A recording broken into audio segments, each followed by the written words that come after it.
What's up, you guys? American, welcome back to my channel. No, you grow up. So today's video is one that I actually teased a couple months ago. In my last video, I talked about money and budgeting and stuff like that, so I feel like this is kind of a perfect time to talk about this. Disclaimer, I am not a psychology expert. I have no idea what I'm talking about. I'm gonna talk about some things like addiction and stuff.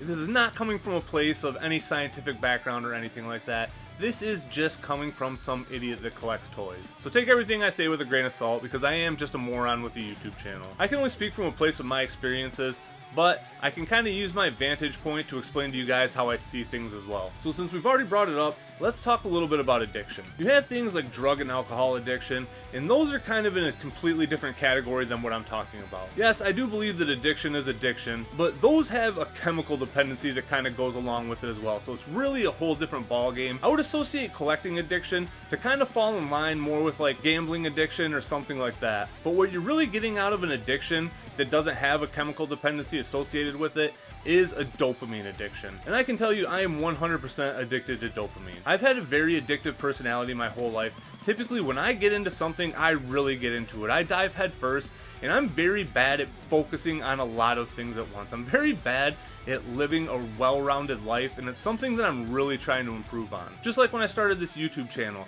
I was getting such a good dopamine rush from it that it's all I wanted to do for a while. I completely stopped reading comics, playing video games, doing a lot of things that make me happy because I was just getting so much dopamine out of making videos, getting views, having people comment on things, and it just made me feel great. And over time, that started to fade off. It's not that I'm not happy doing this. You eventually just kind of get back to normal with anything. Things that gave you a rush at one time will eventually stop to do that, which is why people typically move on to bigger and better things to find that new dopamine rush. Something I've never really talked about a lot on my channel is what I was doing before I was collecting. So pretty much from my mid to late 20s, I was really into powerlifting. I pretty much spent all of my free time in the gym. I worked at a gym, and that's really what my life revolved around, was eating, sleeping, and lifting. I've pretty much always been pretty good with my money since I got out of my partying phase in my early 20s, and the only thing that I really spent a lot of money on in my late 20s was food. I never really had a steady living situation. I was pretty much moving from apartment to apartment almost every year or two, but all that changed when I moved to Muncie. I met Lacey, moved in with her,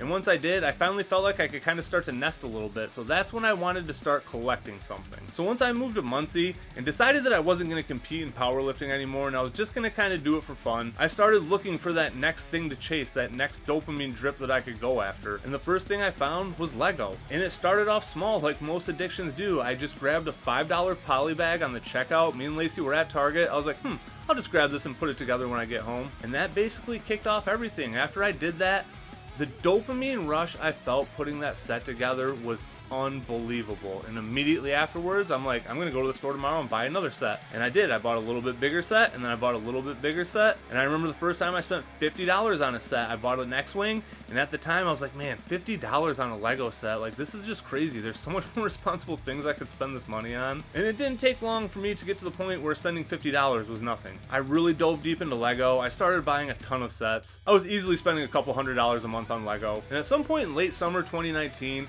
I got an itch to see what I could find a set of OG Turtles figures for. So I hopped on eBay and got a set of 88 Playmates Turtles with pretty much all their accessories for $25.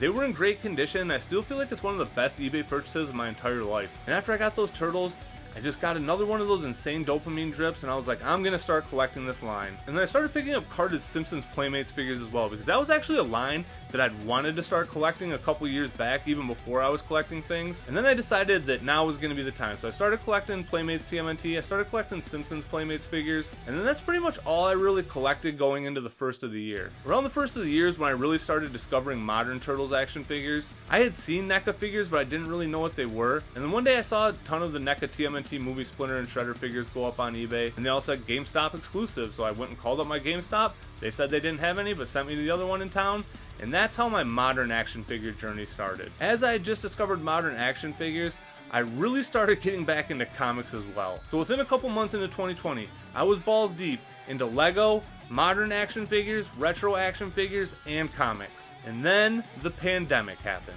Like a lot of people, collecting really ramped up for me during the pandemic. I had a lot of free time on my hands, I was getting extra checks from the government, and I just decided to go buck wild. I was pretty much buying everything that I wanted. As soon as comic shops started opening back up, I was going there and buying $300 worth of back issues regularly. I was just online shopping like crazy. I was getting packages in the mail almost every day, and I loved it. At the time, I was opening everything right away, getting it displayed right away. If it was a Lego set, I'd build it right away. But it was getting to the point where I was building up backlogs of Lego sets. I was building up backlogs of action figures that I hadn't opened up yet. I was literally buying things faster than I could enjoy them, but I was still getting that dopamine drip every time something came in the mail. Once things started to open back up in the world, I started hitting up comic shops, and that's when my spending really got out of control. So I was really just on a mission to start to fill runs. I was hitting up tons of comic shops around Indy, spending hundreds of dollars on top of the hundreds of dollars I was already spending on Lego and action figures. It was at the point where it was taking up 100% of my dispensable income. But at the time, I really didn't have anything else to spend money on, so I could spend 3/4 of my paycheck on whatever I wanted. We weren't going anywhere, we weren't doing anything. Then once life did start to get back to normal, collecting didn't really change for me. We started doing these normal things and spending money regularly again, but I didn't want to stop buying the things that were giving me that dopamine rush that I wanted. So that's when the credit cards came into play. There was so much that was coming out, and I was into so many different lines, and I'm one of those people that thinks that when I'm into a line, I have to try to be as complete as I can be on that line. At one time, I was all in on 4 different TMNT lines: the NECA Toon line, the NECA Movie line, the NECA Video Game line, and the Super 7 line, and Super 7 Ultimates. I was also all in on G.I. Joe Classified, Motu Origins, Marvel Legends I was always picking and choosing on, and I was buying a ton of Transformers War for Cybertron figures. On top of all that, still buying a ton of comics and buying Lego. So as my credit cards started to creep up, I just kept telling myself, after this month, I'm not going to buy as much. And eventually it got to the point where I did have to slow down somewhere. So Lego was kind of the first thing that got cut off. And even from there, I still wasn't close to hitting an equilibrium. I was still spending way more than I was making. So again, just kept throwing stuff on the credit card. No big deal, not even thinking about it. I just kept telling myself that eventually I'm not going to buy as much this month and I could get caught back up on things. So from there, I pretty much had to cut off comics, and I pretty much stopped buying back issues altogether. I was just buying the comics that were in my pull because I did want to keep up on the modern stuff. The back issues would always be there. I can get back in there anytime. So then I really was just focusing on figures because that is what was making me the happiest. That's what was giving me the most dopamine, and that's really what I wanted to focus on. I'd really slowed down on OG Playmates line because so much modern TMNT stuff was coming out. I made a video about that and why I focus on modern stuff right now. And I haven't bought a Playmates Simpsons figure in years either. So it pretty much just was the modern figures that I was heavily focusing on, buying a little bit of Playmates OG stuff on the side. And as I was just focusing on action figures, I kind of hit an equilibrium. I kind of got to the point where I definitely wasn't saving any money, I definitely wasn't paying off my debt, but I wasn't putting anything on my credit cards anymore. But I was also just too stupid to realize that I was still collecting too much stuff, and I didn't have anything that I could just get rid of. Yeah, I was selling figures here and there, but there was no collection that I was really willing to bail on at that time. And then at some point in 2022, all the factories, especially Hasbro, just kind of started picking up production on everything, and instead of going from these huge long waits between waves of figures, they just started piling figures up on us. Figures that were supposed to be hitting 6 months down the road were just showing up, and I just started getting slammed with pre-order after pre-order after pre-order after pre-order of stuff that I thought was going to come out months down the road. And within a couple months of that, both my credit cards were maxed out. And it really sucks, but that is what it took to get me to realize how stupid I was being. Because I couldn't do it anymore. I didn't have that outlet. I couldn't afford anything that I couldn't afford anymore. And that's when I really just started reevaluating everything and being like, what the hell am I doing? Why am I collecting everything to the depths that I'm collecting it at? So pretty much for the last 6 months or so, I've really been trying to wean down what I'm collecting, and I've just sold off collections almost completely. I've got rid of almost all my Transformers figures. I just decided I'm getting rid of all my Motu and G.I. Joe stuff because I just can't keep up with it all anymore, and I finally started to pay down my debt, and I just want to keep that going. I would love to keep collecting all these lines, but it's really just not doable, and I've just come to the point where I realize I don't have to have 80 figures to show myself how much I love a collection. I can have 4 or 5 for a given property, and that can just be enough, especially for one that I don't love as much as something like Turtles that I really do hold on a much higher tier than everything else. Same with X-Men, they're on a way higher tier than everything else. So those are the 2 brands that I really want to focus into going forward. Power Rangers Lightning is another collection that I'm still going to keep up with, but for me, they do things that I actually want so few and far between that it's really easy. So even though I've just decided I'm going to sell off this stuff now, I've actually greatly decreased my buying since the beginning of the year. And like I said, not only have I started paying off debt, I've had money that I can actually spend on other things, so I've gotten back into comics, I'm reading again, and I've been having a great time with that. I am a kind of person that goes through change a lot. I have things that I'm really into for a moment and then I switch to others, but it all kind of comes together in this big ball of stuff that I like. But it really does just feel good to kind of feel like I finally have a grasp on everything. Like, I have control of the addiction for the first time in a long time, and it feels good. I don't have that anxiety looming over me that I used to have, just being like, how am I going to be able to afford to collect all this stuff?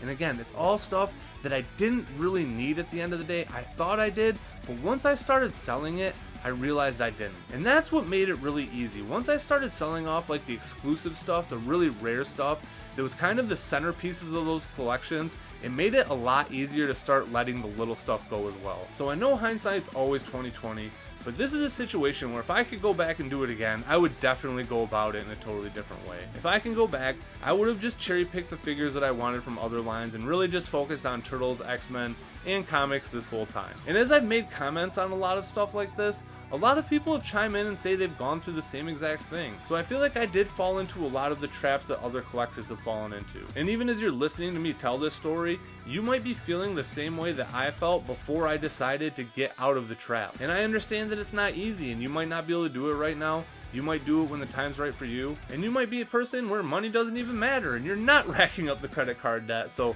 more power to you, collect on. I am lucky that I just have me to focus on. Like, I don't have any kids. It's just me and Lacey and the dogs. So we are lucky enough to where we can spend our money kind of ridiculously and it doesn't really hurt anybody but ourselves. But I do want to start thinking about the future.